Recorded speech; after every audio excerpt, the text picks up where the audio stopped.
The old ship's sensors blinked steadily as it orbited the blue-green planet. Director Reed stood at the main viewport, his three-fingered hand pressed against the cold glass. Earth, the legendary homeworld of a long-lost species, stretched out below them like a painted marble. According to official records, nothing of value remained here, just another dead world among millions. But Reed knew better. The energy readings didn't lie. "Show me the deep scan results again," he ordered, turning to face his research team. The holographic display flickered to life, showing mysterious power signatures emanating from deep within Earth's crust. They pulsed with a steady rhythm, like the beating of a giant heart. "It's impossible," muttered first researcher Wilson, his scaled skin shifting colors with anxiety. "This technology, it's active. After all this time, it's still running." Reed nodded slowly. When the Galactic Federation had assigned him to survey this sector, he'd expected nothing more than routine archaeological work. Document the ruins, catalog any artifacts, file the reports. But this was different. These energy patterns matched no known civilization in the Federation database. "Prepare the drilling equipment," Reed commanded. "We're going down there." The descent through Earth's atmosphere was smooth, surprisingly so for a planet supposedly ravaged by ancient catastrophes. As their ship broke through the cloud layer, they saw vast forests and gleaming oceans below. Nature had reclaimed the world, erasing almost all traces of its former inhabitants. Almost, but not quite. Their drilling team spent 3 days boring through the planet's crust, following the energy signatures. On the 4th day, they broke through into something that shouldn't have existed. A vast underground complex, perfectly preserved. "Atmosphere is stable," reported the security officer. "Temperature optimal. No signs of structural damage." Reed led the first team inside. Their footsteps echoed through corridors that hadn't heard sound in nearly a million years. The walls were lined with strange symbols. Human writing, Reed realized. But it was the chamber beyond that made them all stop in their tracks. Stretching as far as they could see were rows upon rows of transparent pods, each one humming with power, and inside each pod was a sleeping human. "There, alive," Wilson whispered, checking his instruments. "All of them. Millions of them." Reed approached the nearest pod, wiping away centuries of dust. Inside, a human male floated in clear fluid, his expression peaceful. Various screens displayed vital signs in the ancient human language. "Access the facility's records," Reed ordered. "Find out what happened here." It took their best data specialists hours to decode the old computer systems, but finally the truth emerged. The humans hadn't gone extinct as everyone believed. They had chosen this. In 2157 AD, their astronomers had detected an approaching cosmic event, one that would have spelled doom for their species. Rather than flee or fight, they had chosen a third option: to sleep, to evolve, to wait. They knew their technology wouldn't last long enough to save them, Wilson explained, reading through the translated files. So they used their most advanced biotechnology to put their entire species into suspended animation. The facilities were designed to draw power from Earth's core, keeping them alive while their bodies slowly adapted to survive the coming changes. Reed stared at the pods with new understanding. This wasn't just a discovery, it was going to change everything. The Federation had built its understanding of the universe on the assumption that humanity had been a failed species, one that had burned bright but died young. Now that assumption was about to be shattered. "Send word to the Federation Council," he ordered. "Priority 1 message. Tell them humanity didn't die out. They're still here, and I think they're ready to wake up." As Reed watched his team scramble to compose the message, he looked again at the sleeping human in the nearest pod. For the first time, he noticed something extraordinary. The man was smiling. Somehow, even in sleep, even after all these years, the humans had maintained that strange quality that had made them legendary: hope. The galaxy was about to remember why humanity had once been both admired and feared, and Reed had a feeling things would never be the same again. The Federation Council's decision arrived 3 days later. Wake them up. Reed's team spent another 2 days preparing the revival process for a single pod, the one containing the man their scans identified as Commander James Stone, leader of the Global Preservation Project. Life support systems ready, Wilson announced, his scales now a pale blue of nervous excitement. Pod opening in 3, 2, 1. Steam hissed as the ancient machinery worked perfectly, just as it had for hundreds of thousands of years. The clear fluid drained away, and the pod's cover lifted with a soft whoosh. For several tense moments, nothing happened. Then Commander Stone opened his eyes. The medical team rushed forward, but stopped short when Stone sat up on his own, moving with surprising grace for someone who had been asleep for 870,000 years. He looked around the room, his gaze sharp and alert, taking in the alien faces without any sign of shock or fear. "Right on schedule," he said, his voice clear and strong. "Though I admit, I didn't expect our welcoming committee to be quite so diverse." Reed stepped forward. You speak modern Galactic?" he asked in disbelief. The language hadn't even existed when humans went into stasis. Stone smiled, and there was something different about his eyes. They seemed to shimmer with an inner light. "We hear everything while we sleep. We learn. We adapt. It's what humans do best." He stood up, and everyone noticed he was taller than the historical records suggested humans should be. "Now shall we wake the others?" The next few hours proved that Commander Stone wasn't unique. Each awakened human showed the same remarkable adaptations: increased height, enhanced cognitive abilities, and most surprisingly, an innate understanding of current galactic languages and technology. It was part of the plan, Stone explained as he watched more pods being prepared for revival. "We didn't just go to sleep. We used the time to evolve. Our scientists developed a way to guide our adaptation during stasis. Each generation in these pods grew slightly different from the last, better suited for the future we knew was coming." The Federation medical team's scans revealed the extent of these changes. The humans' neural pathways had completely restructured, allowing their brains to process information at incredible speeds. Their bones had become stronger but lighter, and their skin could now withstand radiation levels that would kill most species. "Remarkable," Wilson muttered, reviewing the data. "They've evolved more in stasis than most species do in millions of years of natural selection."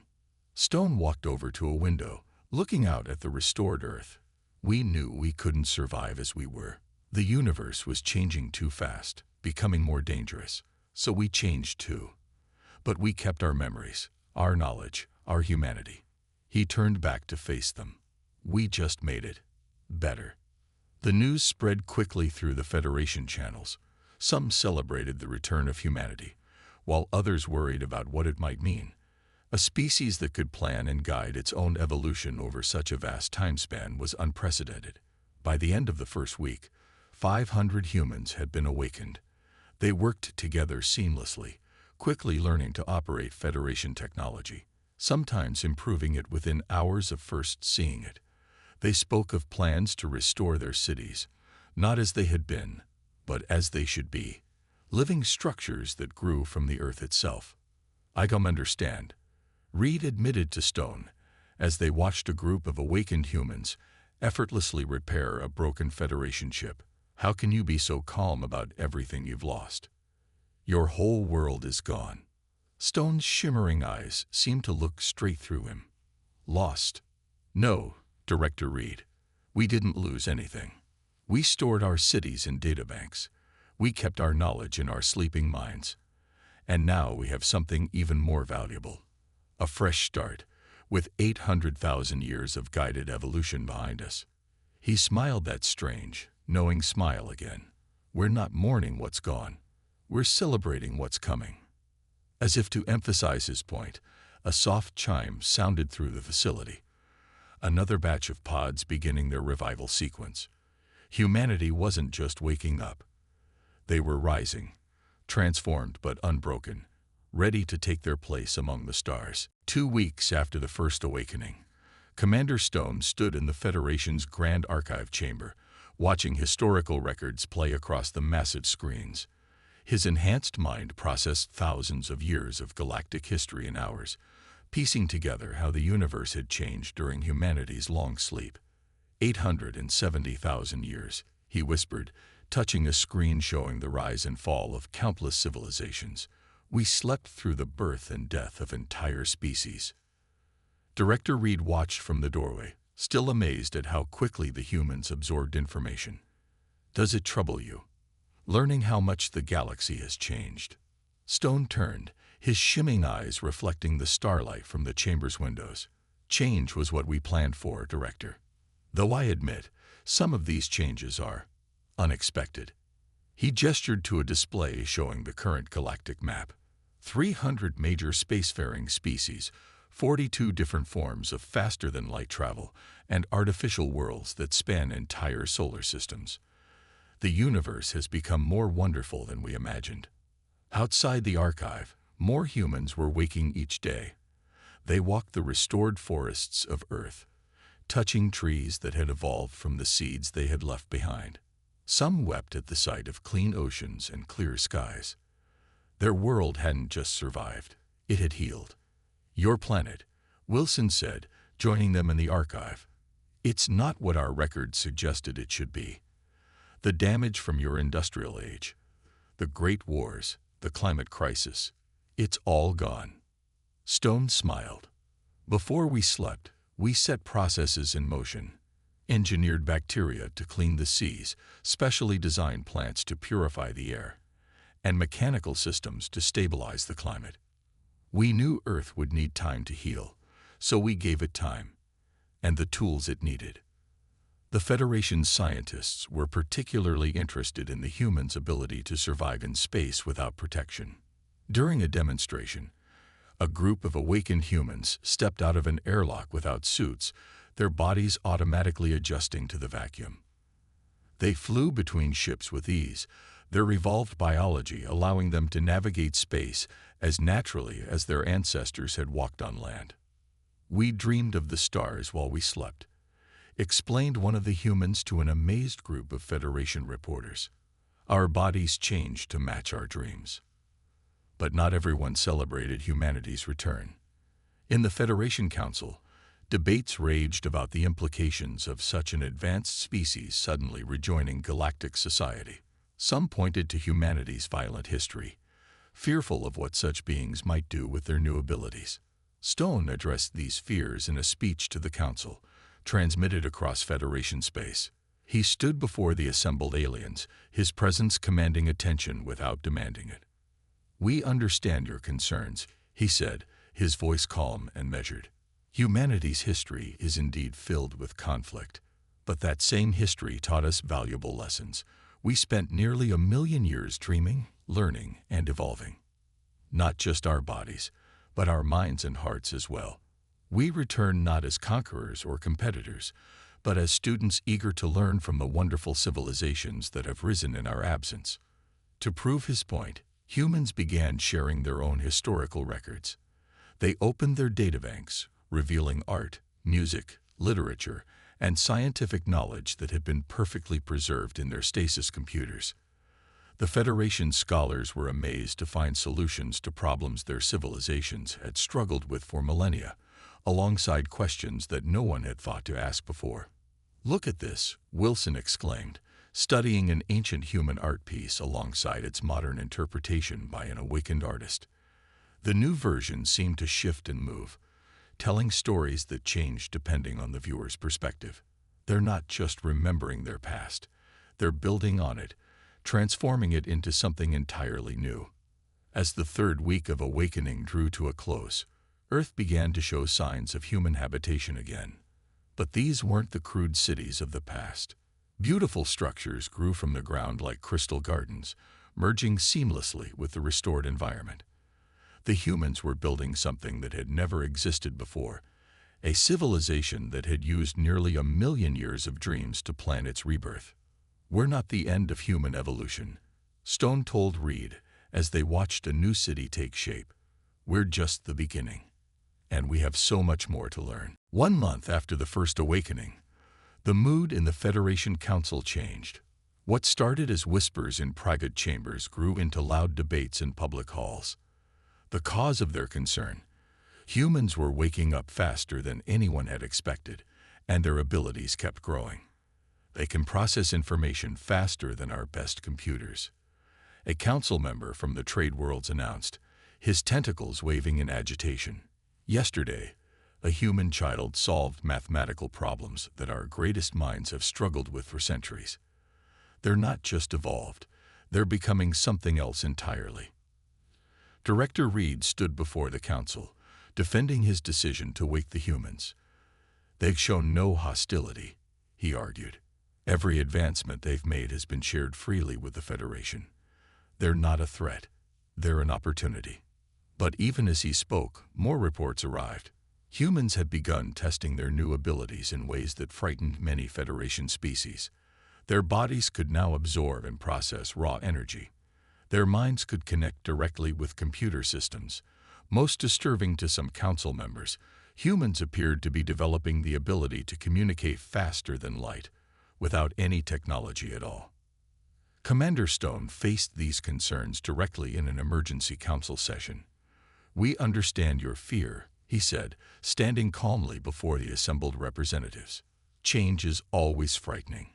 But consider this: we chose to sleep for nearly 1,000,000 years rather than fight the changes coming to our world. We chose evolution over conflict. Does that not tell you something about who we are?" But even as he spoke, trouble was brewing. A group of conservative Federation worlds had formed a secret alliance. They called themselves the Preservers, and they saw humanity's rapid advancement as a threat to the galaxy's natural order. The stasis chambers must be sealed, their leader demanded in a closed council session. No more humans should be awakened until we fully understand what they've become. For all we know, they planned this invasion millions of years ago. The humans, with their enhanced senses, knew about these plots, but instead of reacting with anger, they responded with openness. They invited Federation scientists to study their evolution. They shared the secrets of their stasis technology.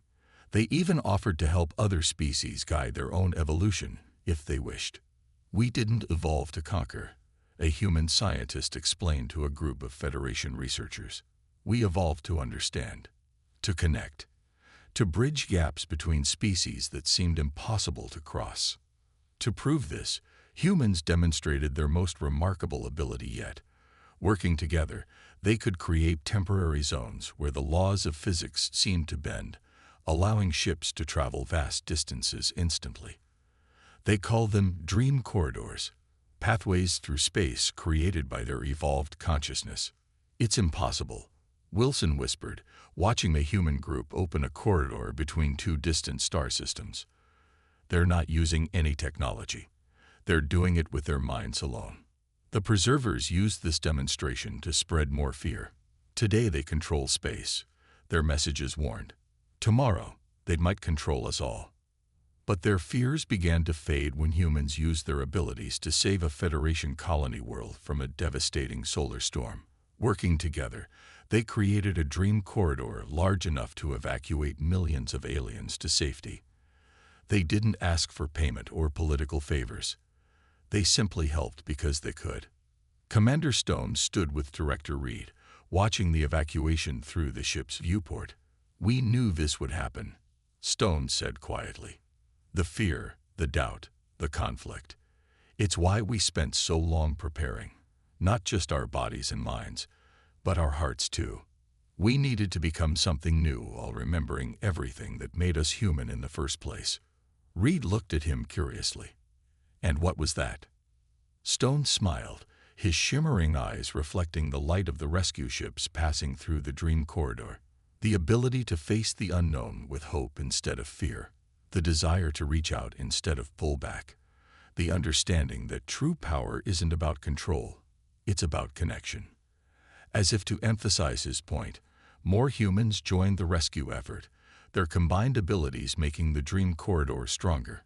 They worked tirelessly until every last refugee was safe, proving through actions what words alone couldn't convey. Humanity had indeed changed, but their fundamental desire to help others remained as strong as ever. 2 months into humanity's awakening, the first combined Human Federation Research Center opened on Earth.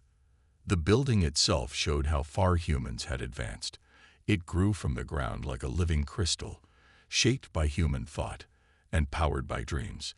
Inside, minds from 100 worlds worked together, merging ancient human knowledge with Federation science.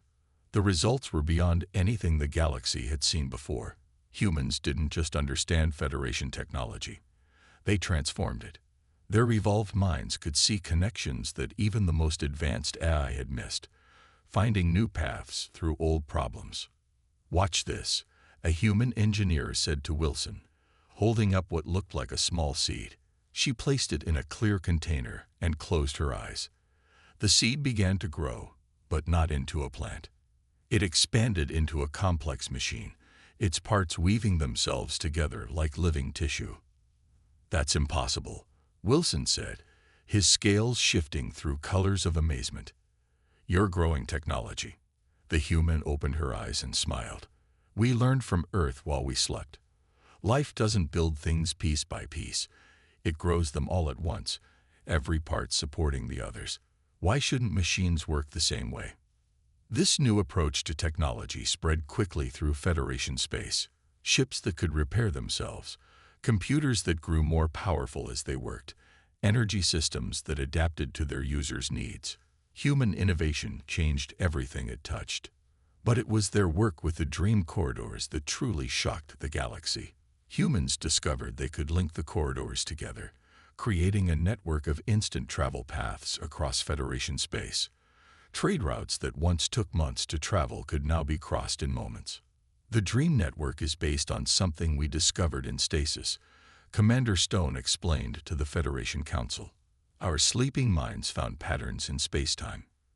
Paths that were always there, just waiting to be noticed. We're not creating anything new. We're just opening doors that already existed." The Federation's historians made another discovery during this time. Deep in Earth's archives, they found records of humanity's true plans. The choice to enter stasis hadn't just been about survival. It had been a carefully planned transformation. They knew, Director Reed told the Council, holding up the ancient data crystals. They knew that evolution alone wasn't enough. They needed time to grow, to learn, to change. Every problem we've faced in the past 1,000 years, they predicted. And they spent their long sleep preparing solutions. The evidence was clear in the various innovations humans shared. Their living machines could clean polluted worlds faster than any Federation technology. Their dream corridors solved transportation problems that had limited galactic trade for millennia. Even their art was revolutionary. Sculptures that responded to emotions, music that could heal minds, stories that changed themselves to teach exactly what each listener needed to learn. But the most incredible breakthrough came when a team of human scientists revealed what they called memory crystals, devices grown from their own evolved brain patterns that could store and share experiences directly. Imagine being able to truly understand each other, one of the scientists explained to a crowd of amazed Federation citizens. Not just words and pictures, but real experiences, real feelings, real connections. The implications were enormous. Species that had fought for generations could now literally feel each other's pain, share each other's hopes. Cultural barriers that had seemed impossible to cross began to fade. Commander Stone stood with Director Reed in the Research Center's observation deck, watching ships from across the Federation arrive through the Dream Network. Each vessel carried scientists, diplomats, and ordinary citizens, all eager to learn from humanity's innovations. "You planned all of this," Reed said. "It wasn't a question. Your people went to sleep knowing exactly what you would become." Stone's shimmering eyes watched the streams of visitors arriving. "Not exactly," he said. "We knew we needed to change. We knew the galaxy would need help. But the specifics..." He smiled. Those came from our dreams. 870,000 years of dreams, all leading to this moment. Below them, more humans were waking every day, each bringing new ideas, new innovations, new ways of seeing the universe. They had slept through ages, but now they were truly awake, and the galaxy was changing with them. The attack came at dawn. Ships from the Preserver worlds dropped out of space around Earth, their weapons charged. They didn't issue demands or warnings. They simply opened fire on the stasis chambers, determined to prevent more humans from waking.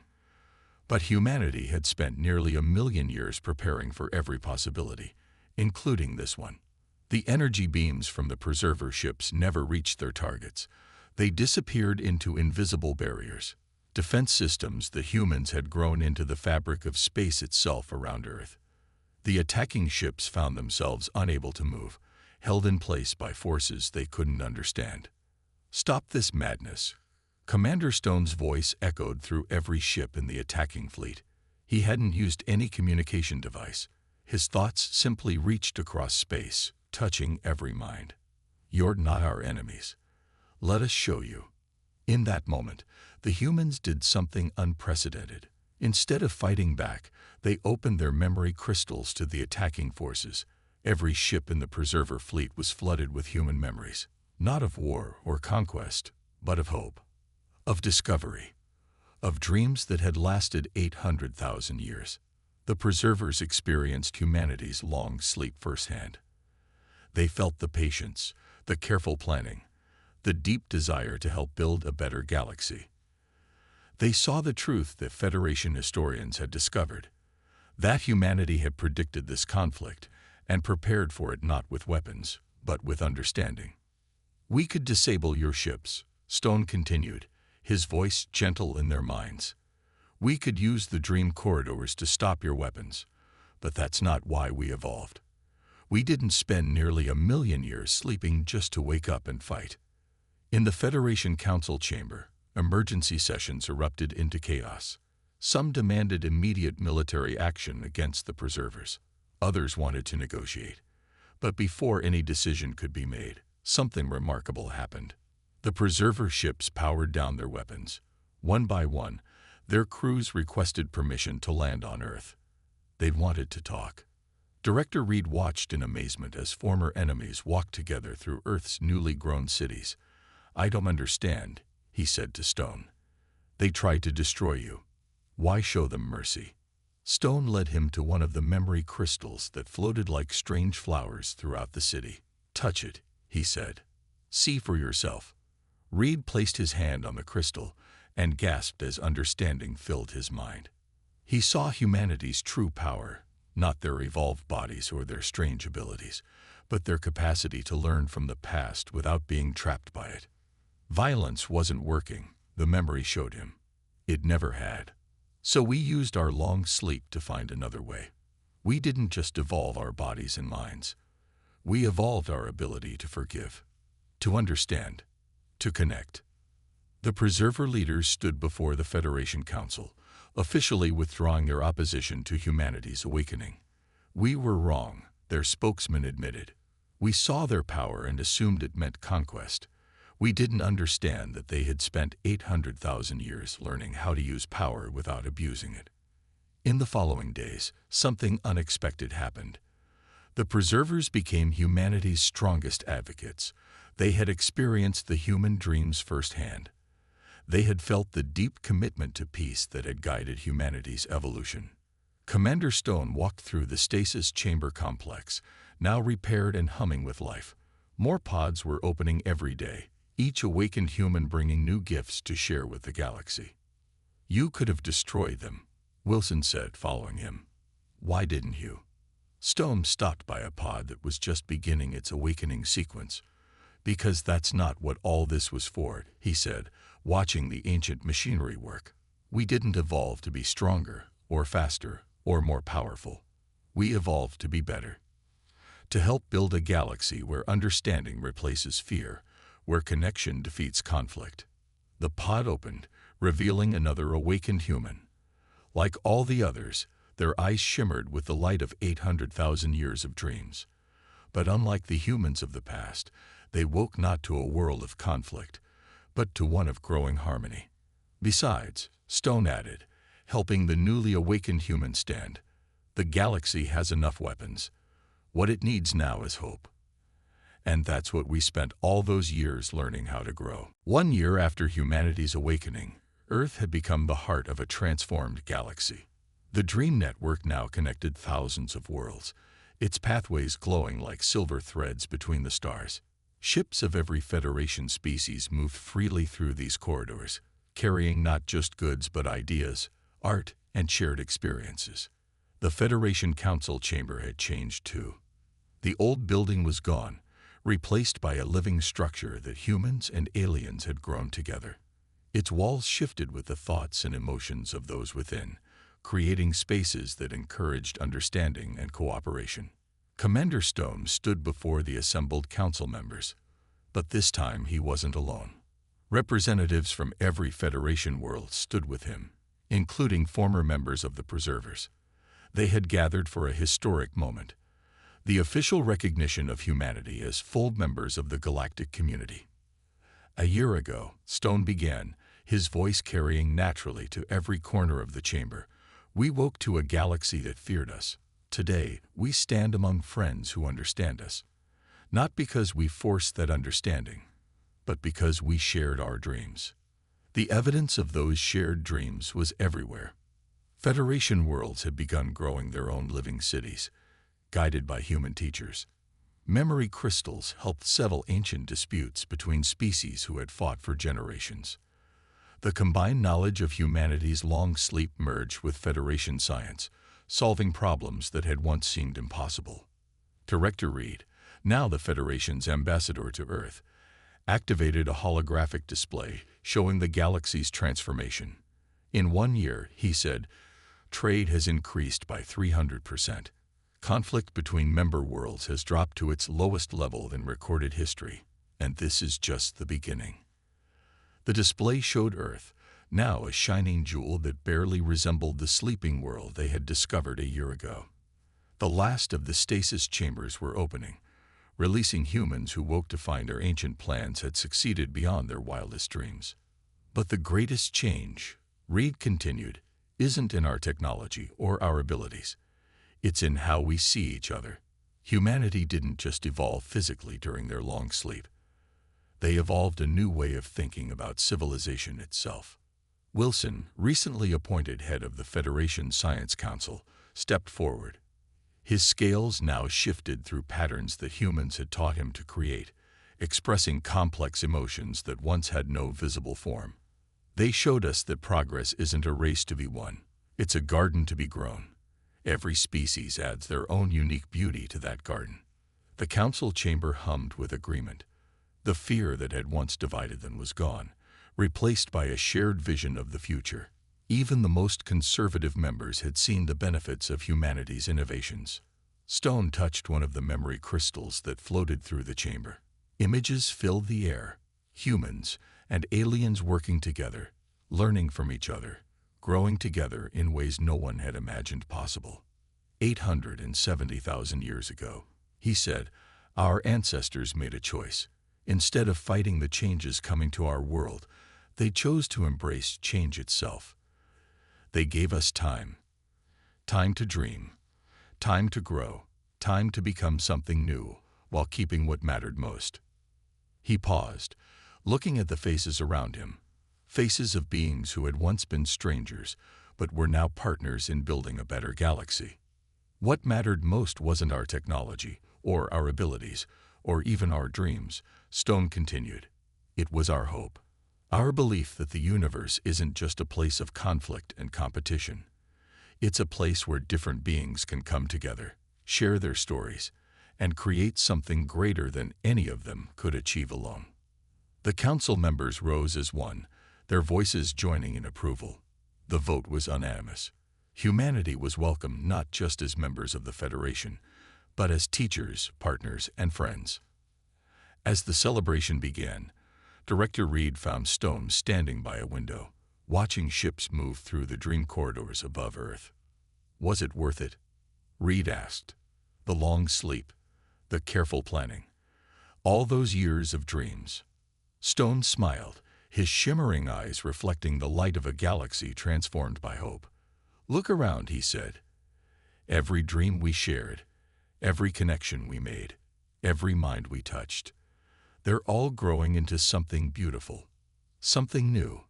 He touched the window, and the dream corridors above seemed to pulse in response. We didn't just wake up, he said softly. We all woke up together. And now, the real dream can begin.